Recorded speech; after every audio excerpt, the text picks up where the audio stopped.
Au vu de la prestation calamiteuse des Canaries au Havre dimanche, on peut craindre le pire pour les 3 prochaines rencontres qui seront à Nice ce vendredi, puis contre Rennes et Paris à domicile. Mais il existe tout de même des motifs d'espoir.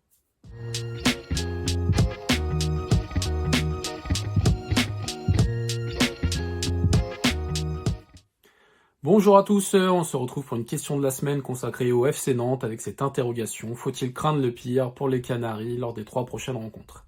Car oui, ce vendredi, le FC Nantes sera à Nice, il accueillera 10 jours plus tard le Stade Rennais et dans la foulée le Paris Saint-Germain.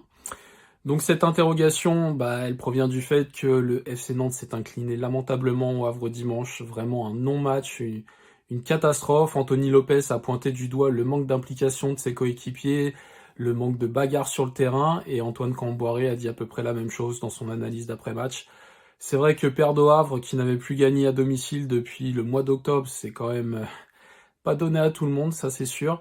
Perdre 3-2, avoir été mené 3 fois au score, avoir concédé de tels pénaltys, et oui, vraiment ne pas s'être battu de la sorte, alors que c'était un match vraiment très très important pour le maintien, car c'était face aux barragistes, c'est assez incompréhensible, et il y a de quoi se poser de sérieuses questions, car donc le FC Nantes affronte vendredi Nice, qui s'est incliné le week-end dernier à Monaco dans le derby, et qui a laissé passer une belle occasion de se rapprocher de la 2e place, et qui sera donc revanchard. Les Niçois sont en plus très très bons cette saison sous la houlette de Franck Hayes.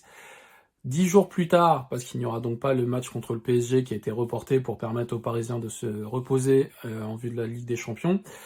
Donc dans 10 jours, il y aura la réception du Stade Rennais, ce sera un vendredi, et le mardi suivant, il y aura le match en retard contre le PSG.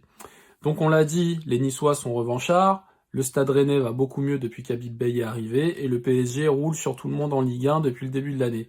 Donc d'ici à ce qu'il y a 0 au pointé, vu ce que les Canaries ont montré au Havre, il n'y a quand même pas un grand pas.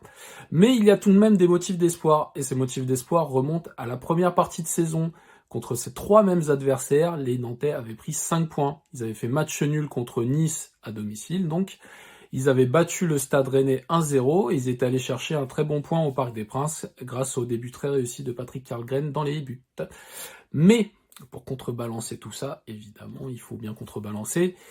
Contre Nice, ils avaient été outrageusement dominés. À Paris, ça avait été encore pire. Paris avait ouvert le score très rapidement et après Karlgren avait été héroïque dans les buts. Mais bon, s'il y avait eu un 2e but, à mon avis, ça aurait été l'avalanche.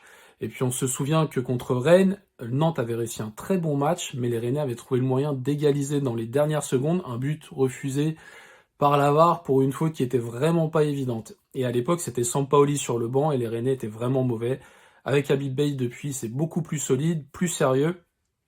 Donc là, les motifs d'inquiétude sont réels.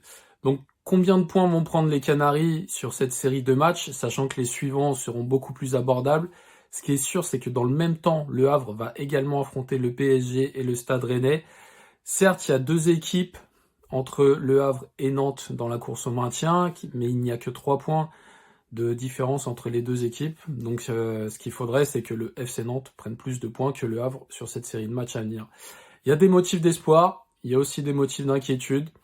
À vous de nous dire ce que vous en pensez. Moi, personnellement, je suis assez pessimiste. J'ai vu le match au Havre et c'était vraiment très très inquiétant. On attend vos réactions sur le sujet. Je vous souhaite une belle semaine, de bons résultats pour le FC Nantes. Et n'hésitez pas à vous abonner à notre chaîne. À bientôt.